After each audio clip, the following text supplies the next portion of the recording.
Assalamualaikum warahmatullahi wabarakatuh. Perkenalkan, nama saya Raudah, NIM 2014120249. Mata kuliah Fikih Muamalah, Program Studi Ekonomi Syariah 2B, Fakultas Ekonomi dan Bisnis Islam. Baik, di sini saya ingin membuat video untuk memenuhi salah satu tugas ujian akhir semester, berupa bertanya atau memberikan pertanyaan seputar fikih muamalah kepada masyarakat atau mahasiswa. Baik, langsung saja kita menuju narasumber yang pertama. Assalamualaikum Kak. Di sini saya ingin bertanya kepada Kakak seputar fikih muamalah. Sebelum itu saya mau perkenalan dulu dengan Kakak. Sebelumnya dengan Kakak siapa ya? Dengan Nanda Ilaudia. Dengan Kananda. Saya langsung saja ya Kak ke pertanyaan yang pertama. Pertanyaan yang pertama yaitu aturan-aturan atau hukum Allah Subhanahu wa taala yang ditunjukkan untuk mengatur kehidupan manusia dalam urusan duniawi dan sosial kemasyarakatan merupakan pengertian dari A. Fikih ibadah, B. Fikih muamalah, C. Fikih munakahat, D. Fikih ukubah. Dari keempat jawaban tersebut Kakak pilih A, B, C atau D? A. Baik, jawaban yang benar itu B, yaitu fikih muamalah. Lanjut ya Kak ke pertanyaan yang kedua, yaitu berikut yang bukan merupakan kedudukan harta dalam Al-Quran dan Sunnah adalah A. Perhiasan kehidupan dunia, B. Cobaan bagi manusia, C. Dijadikan indah menurut pandangan manusia, D. Bekal mencari dan mengembangkan ilmu.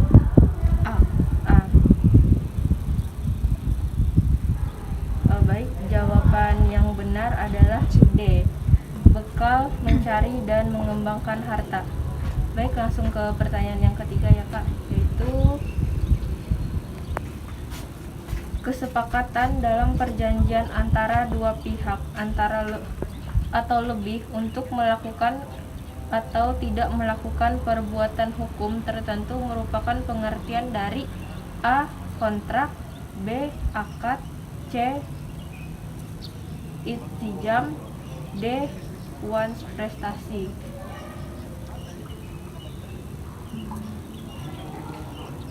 B. Baik, pertanyaannya betul, B. Akad. Baik, pertanyaan yang selanjutnya yaitu syarat sah akad apabila terhindar beberapa hal di bawah ini kecuali A. Gahar, B. Al-jahalah, C. Saling ridho, D. Kemudaratan.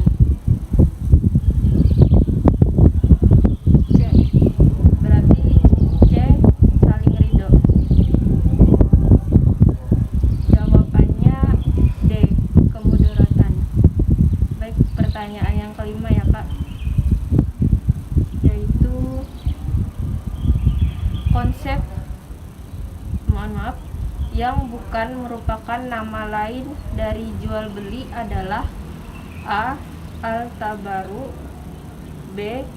Al-tijanah, C. Al-bai, D. Pedagang. Yang bukan merupakan nama lain dari jual beli adalah A. Al-tabaru, B. Al-tijarah, C. Al-bai, D. Pedagang. D. Mohon maaf, apa Kak? D ya. Baik, jawabannya C. Al-bai. Pertanyaan yang keenam, berikut jual beli yang dilarang atau batil atau dipersilahkan dalam Islam kecuali A. Jual beli oleh anak kecil, B. Jual beli waktu azan Jumat, C. Jual beli orang buta, D. Jual beli dengan ucapan tulisan atau isyarat. Jual beli yang tidak diperbolehkan. adalah A. Jual beli oleh anak kecil. B. Jual beli waktu azan Jumat. C. Jual beli orang buta. D. Jual beli dengan ucapan, tulisan, atau isyarat. D. D ya. Baik, jawabannya betul. Baik, jawaban yang selanjutnya yang ketujuh. Qiyar yang ditetapkan oleh syara bagi setiap pihak yang melakukan transaksi selama para pihak masih berada di tempat transaksi disebut A. Khiyar syarat. B. Khiyar majelis. C. Khiyar aib. D. Khiyar ruyah. D. D. Jawabannya B. Khiyar majelis. Baik, pertanyaan yang ke-8 yaitu berikut yang termasuk dalam jenis barang ribawi kecuali A. Emas. B. Perak. C. Gandum. D. Motor. Motor. Motor. Jawabannya betul. Baik, pertanyaan yang ke-9. Riba dalam hutang piutang seperti si A meminjamkan uang 100.000 lalu disyaratkan mengambil keuntungan ketika pengembalian atau dikembalikan 150.000 disebut dengan riba. A. Riba fathal. B. Riba jahiliyah. C. Riba nasiyah. D. Riba qard. A. A. Ya, jawabannya betul. Baik, terima kasih atas waktu yang telah kakak berikan. Mohon maaf karena telah mengganggu waktu kakak. Jika ada salah kata saya mohon dimaafkan. Wassalamualaikum warahmatullahi wabarakatuh. Waalaikumsalam warahmatullahi wabarakatuh. Assalamualaikum warahmatullahi wabarakatuh. Waalaikumsalam warahmatullahi wabarakatuh. Baik, sebelum saya bertanya, saya ingin perkenalan terlebih dulu. Nama kakak siapa ya? Nama saya Riki Rahman. Baik, di sini saya ingin mengajukan beberapa pertanyaan seputar fikih muamalah. Saya minta waktu kakak sebentar untuk menjawab beberapa pertanyaan dari saya. Baik, pertanyaan yang pertama yaitu aturan-aturan atau hukum Allah Subhanahu wa Ta'ala yang ditujukan untuk mengatur kehidupan manusia dalam urusan duniawi dan sosial kemasyarakatan merupakan pengertian dari A. Fikih ibadah. B. Fikih muamalah. C. Fikih munakahat. D. Fikih hukubah. Ibadah. Baik.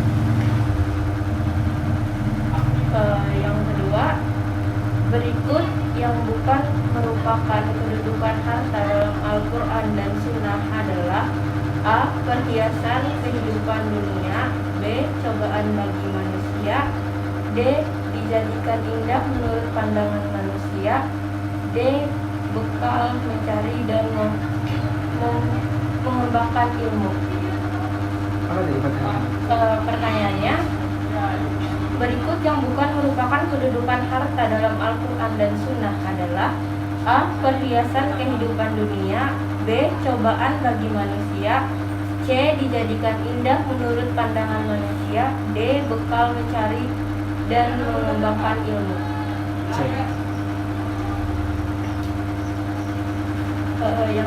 Yang ketiga, kesepakatan dalam perjanjian antara pihak atau lebih untuk melakukan atau tidak melakukan perbuatan hukum tertentu merupakan pengertian dari A. Kontrak. B. Akad. C. Ihtijam. D. Wan prestasi. Apa tadi pertanyaan? Pertanyaannya, kesepakatan dalam perjanjian antara dua pihak atau lebih melakukan atau tidak melakukan perbuatan hukum tertentu merupakan pengertian dari A. Kontrak. B. Akad. C. Ihtijam. D. Wan prestasi. Akad. Pertanyaan yang keempat yaitu syarat sah akad apabila terhindar beberapa hal di bawah kecuali A. Gahar. B. Al-jahalah. C. C. Saling ridho. D. Kemudaratan. Saling ridho. Yang kelima, yang bukan merupakan nama lain dari jual beli adalah A. Al-tabaru, B. Al-tijarah, C. Al-bai, D. Perdagangan. C. Yang keenam, berikut jual beli yang dilarang atau batil diperselisihkan dalam Islam kecuali A. Jual beli oleh anak kecil, B. Jual beli waktu azan Jumat, C. Jual beli orang buta, D. Jual beli dengan ucapan lisan atau isyarat. D. Baik. Yang ketujuh, qiyar yang ditentukan oleh syara bagi setiap pihak yang melakukan transaksi selama para pihak masih berada di tempat transaksi disebut A. Qiyar syarat, B. Qiyar majelis, C. Qiyar aib, D. Qiyar riyah. B. Yang kedelapan, berikut yang termasuk dalam jenis berikut yang termasuk dalam jenis barang ribawi kecuali A. Emas, B. Perak, C. Gandum, D. motor. A. Yang kesembilan, riba dalam hutang piutang seperti si A meminjamkan uang 100.000 lalu disyaratkan mengembalikan keuntungan ketika pengembalian atau dikembalikan 150.000 disebut dengan riba. A. Riba fathal, B. Riba jahiliyah, C. Riba nasiyah, D. Riba fard. A. Baik, pertanyaan yang terakhir yaitu memiliki manfaat dalam waktu tertentu dengan tanpa imbalan merupakan pengertian dari A. Ariyah, B. Al-bai, C. Ijarah, D. Qard. D. Baik, dari 10 pertanyaan tadi, pertanyaan nomor 1 jawabannya fikih muamalah. Yang kedua jawabannya D. Bekal mencari dan mengembangkan harta. Yang ke-8 jawabannya D. Motor. Yang ke-9 D. Riba qard. Yang ke-10 Arya. Baik, sekian pertanyaan dari saya. Mohon maaf jika ada salah kata yang saya ucapkan. Terima kasih atas waktunya. Wassalamualaikum warahmatullahi wabarakatuh. Warahmatullahi wabarakatuh. Baik, saya sudah bertanya kepada dua narasumber, yang mana kedua narasumber tersebut merupakan seorang mahasiswa IAIN Palangkaraya. Baik, langsung saja ke narasumber yang pertama, yaitu Kananda semester 4. Mohon maaf Bu, saya lupa menanyakan beliau dari program studi apa. Baik, saya lanjutkan untuk menganalisis Kananda, di mana saya sudah mengajukan 10 pertanyaan dan Kananda dapat menjawab 4 pertanyaan dengan benar. Di mana mungkin 6 pertanyaan yang salah itu kemungkinan beliau lupa atau belum pernah belajar fikih muamalah sebelumnya. Sekian analisis dari saya tentang Kananda. Selanjutnya saya beralih ke narasumber kedua, yaitu Kariki semester 4 program studi ekonomi syariah. Baik, analisis mengenai Kariki, yaitu beliau lumayan memahami pertanyaan dari saya, yang mana ada 10 pertanyaan yang saya ajukan dan beliau menjawab dengan benar, yaitu 7 pertanyaan. Lalu ada 3 pertanyaan yang mungkin beliau lupa atau ketika saya tanya beliau ngeblank sehingga menjawabnya salah, tetapi beliau lumayan memahami materi karena mungkin beliau pernah juga sebelumnya mempelajari materi tentang fikih muamalah tersebut. Baik, sekian analisis saya mengenai dua narasumber tersebut.